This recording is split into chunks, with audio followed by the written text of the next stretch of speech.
Olá, tudo bem com você? Seja muito bem-vindo aqui no canal Validação na Prática, o canal mais prático do Brasil. Você já assistiu os 5 passos da gestão de não conformidades, que estão disponibilizados nos vídeos aqui no canal? Então, o que está esperando? Corre lá se não assistiu.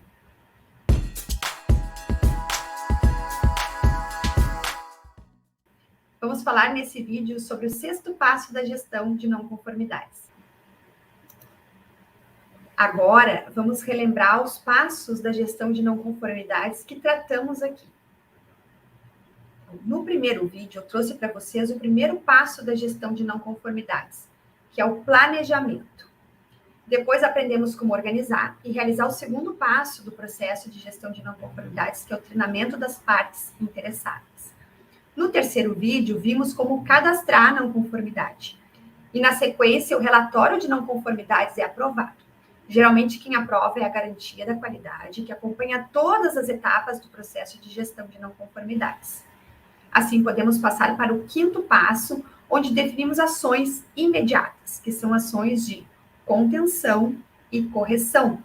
Também estamos levantando todos os dados da investigação que devem ser registrados ou anexados no relatório e passíveis de rastreabilidade. E agora, o que nos resta fazer? Precisamos determinar a causa raiz. Vimos que ação imediata também é chamada de ação de correção e é diferente de uma ação corretiva. A ação corretiva, segundo a ISO 9000, significa ação para eliminar a causa de uma não conformidade e para prevenir a recorrência.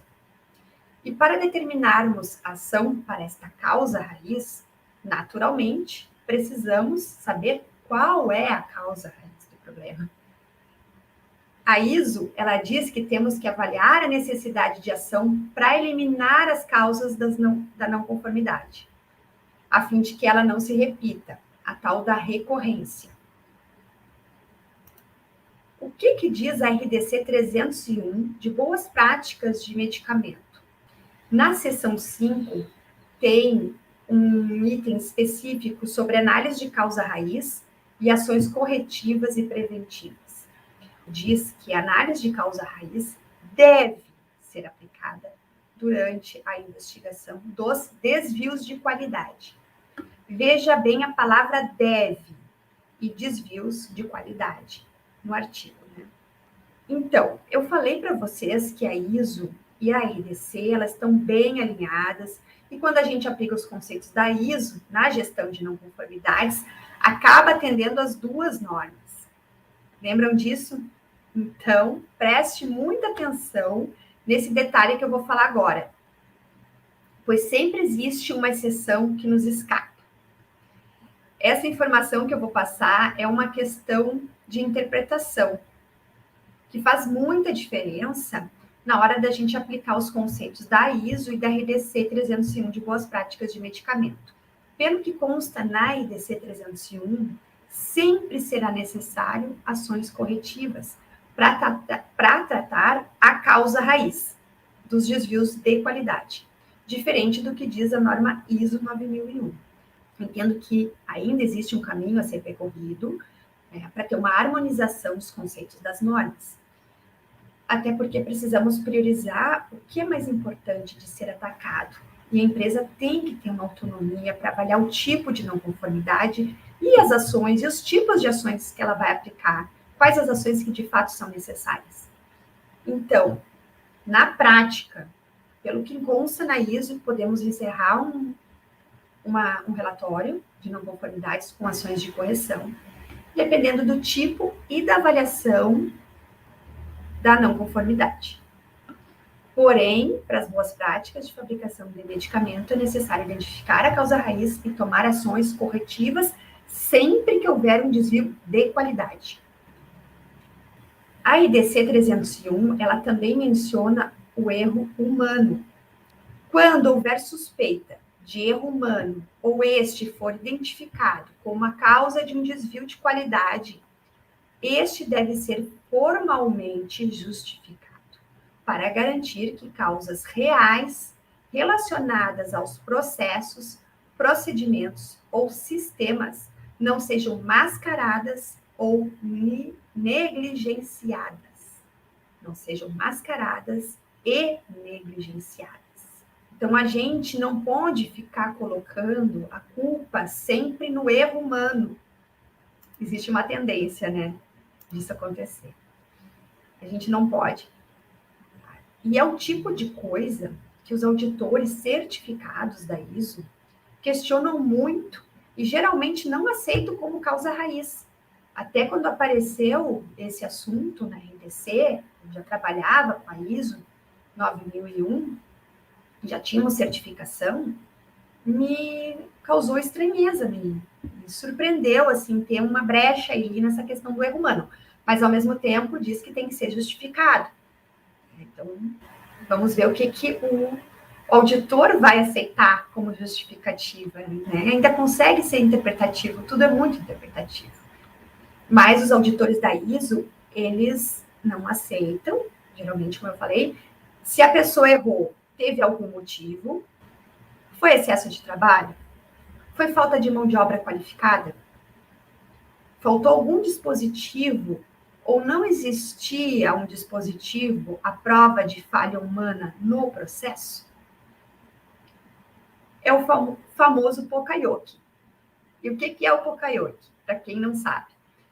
O Pokayoke é um dispositivo à prova de erros com a finalidade de evitar a ocorrência de efeitos em processos de fabricação ou na utilização de produtos. Então, este conceito, ele surgiu com o sistema Toyota de produção. Um exemplo meu, tá? O meu carro atual, ele desliga automaticamente o rádio quando eu desligo o carro. Né? Mas o meu carro anterior, ele não tinha isso. Né? Mais de uma vez, eu esqueci o rádio ligado, ou estava num volume muito baixo, ou sem volume mesmo. Às vezes eu baixava o volume, queria prestar atenção no trânsito, alguma coisa, e aí eu chegava no trabalho e não percebia que o rádio estava ligado, saía do carro.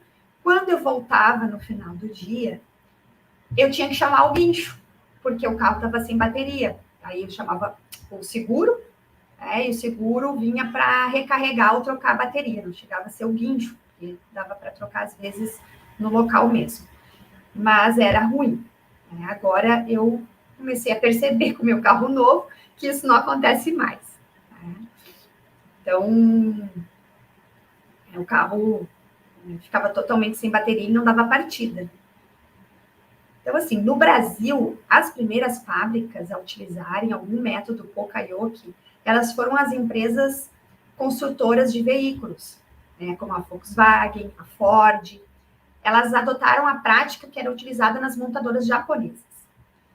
Então, eu quero agora saber aqui se sua empresa utiliza dispositivos à prova de erros, ou trabalha nas tratativas das não conformidades com o objetivo de implementar este tipo de melhoria.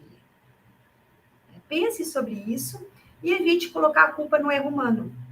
Esta é minha dica e é como eu penso sobre esse assunto. Se eu fosse um fiscal, um auditor, eu não ia me convencer com a falha humana. Eu ia questionar muito a pessoa quando ela colocasse esse tipo de causa. Temos, por fim, na IDC 301, vou voltar aqui, que ele fala bem direto que ações corretivas e preventivas apropriadas devem ser elaboradas e adotadas em resposta aos desvios de qualidade. O que reforça o que foi falado aqui, o que eu venho falando. Veja novamente a palavra deve. Não há possibilidade de escolha, você deve tomar ações corretivas, que são as ações para eliminar a causa raiz, certo? Não basta ações imediatas de contenção e correção. Então, aqui há uma divergência entre as normas. Agora, voltando para as normas, quero trazer aqui também um pouco das outras normas, né? O que as outras normas dizem, as outras boas práticas de fabricação. A gente tem a RDC 47 e a RDC 48, que são as legislações de boas práticas de saneantes e de cosméticos, respectivamente. Ambas são de 2013. Tá? Tem um item que fala da gestão da qualidade ou garantia da qualidade, depende da norma. E o item 3.3.4 diz que um sistema apropriado de garantia da qualidade deve assegurar que os desvios sejam reportados, investigados e registrados. Quando necessário, ações corretivas devem ser implementadas. Então, deixa livre para a empresa avaliar a necessidade de ações corretivas. Vejam bem alinhado com a norma ISO 9001 aqui. E o 3.3.4 diz que um sistema de garantia da qualidade deve assegurar que os desvios da qualidade, os eventos adversos e as reclamações serão reportados, investigados, registrados e serão implementadas as ações corretivas necessárias. Deixa um pouco vago, né, se é obrigatório sempre implementar ações corretivas. Eu não vejo por esse lado. Tá? Talvez não seja necessário. Então, eu consigo identificar melhor aqui que a empresa pode definir ações corretivas, se precisa ou não.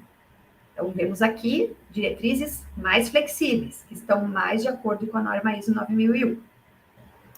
Agora, a gente tem a legislação de produtos para a saúde, que é a IDC 16 de 2013. Ela tem um capítulo 7, que fala especificamente das ações corretivas e preventivas. Então, nesse capítulo, tem o 7.1.1, que cada fabricante deverá estabelecer e manter procedimentos para investigar a causa das não conformidades relacionadas ao produto, processo ou sistema de qualidade, identificar e executar ações necessárias para prevenir a ocorrência. Prevenção está relacionada com ações provenientes da análise de risco, gestão de riscos. Tá? Então, ações necessárias para corrigir o ocorrido, ações de correção e prevenir recorrência de não conformidades. Aqui são ações corretivas, tudo para prevenir recorrência é ação corretiva. Então, o item ele é abrangente, não restringe, não define obrigatoriedade para todos os tipos de ações serem executadas. Questão também de interpretação. É assim que eu estou vendo. A gente tem também a IN 13 de 2003, de boas práticas de fabricação do MAPA, que é o Ministério da Agricultura, Pecuária e Abastecimento. Eu estou trazendo aqui o que eu achei mais relevante sobre o assunto. Tem o item 14 nessa IN, é a mais antiga, uma das normas que eu estou trazendo aqui, e ela fala no item 14 das reclamações de desvio da qualidade. O que ela diz? O fabricante deve ter um sistema que permita investigar todos os produtos que possam ter sido afetados por um erro repetido ou uma falha nos procedimentos da empresa. 14.4. Toda reclamação referente a desvio de qualidade do produto deve ser registrada e investigada. 14.5. Todas as decisões e medidas tomadas resultantes de uma reclamação devem ser registradas, assinada, datada e anexada aos correspondentes registros de lote ou partida. Então, decisões tomadas após uma reclamação, elas podem ser ações de correção ou corretivas. Né? A norma não traz nada muito esclarecedor do que ela espera de ações, desde que essas ações estejam reportadas, né, informadas nos registros, registradas, anexadas, né, com toda a rastreabilidade necessária. Encerrando essa parte sobre o que dizem as normas, vamos voltar agora para as etapas do processo de gestão de não conformidades. Então, após a aprovação da não conformidade e aplicação das ações imediatas, deverá ser avaliada a necessidade de uma análise de causa do problema e alguns tipos de não conformidade têm a causa raiz desconhecida. fazendo com que os incidentes continuem se repetindo. E uma forma de determinar essas causas é no uso das ferramentas da qualidade. Ao fazer o uso das técnicas, vai ajudar muito. Então, temos o brainstorm, o diagrama de Ishikawa, 5 porquês. Aumenta muito as chances de atacar diretamente a causa raiz do problema. Pois essas técnicas, elas levam os envolvidos a pensarem exaustivamente, a pensarem exatamente em como o processo ocorre. Eles se reúnem para discutir como está ocorrendo a falha. Deixam todas as hipóteses muito claras, disponíveis para serem questionadas, priorizadas e tratadas. Não é uma etapa simples, tá? Requer tempo, disposição, vontade dos envolvidos, engajamento.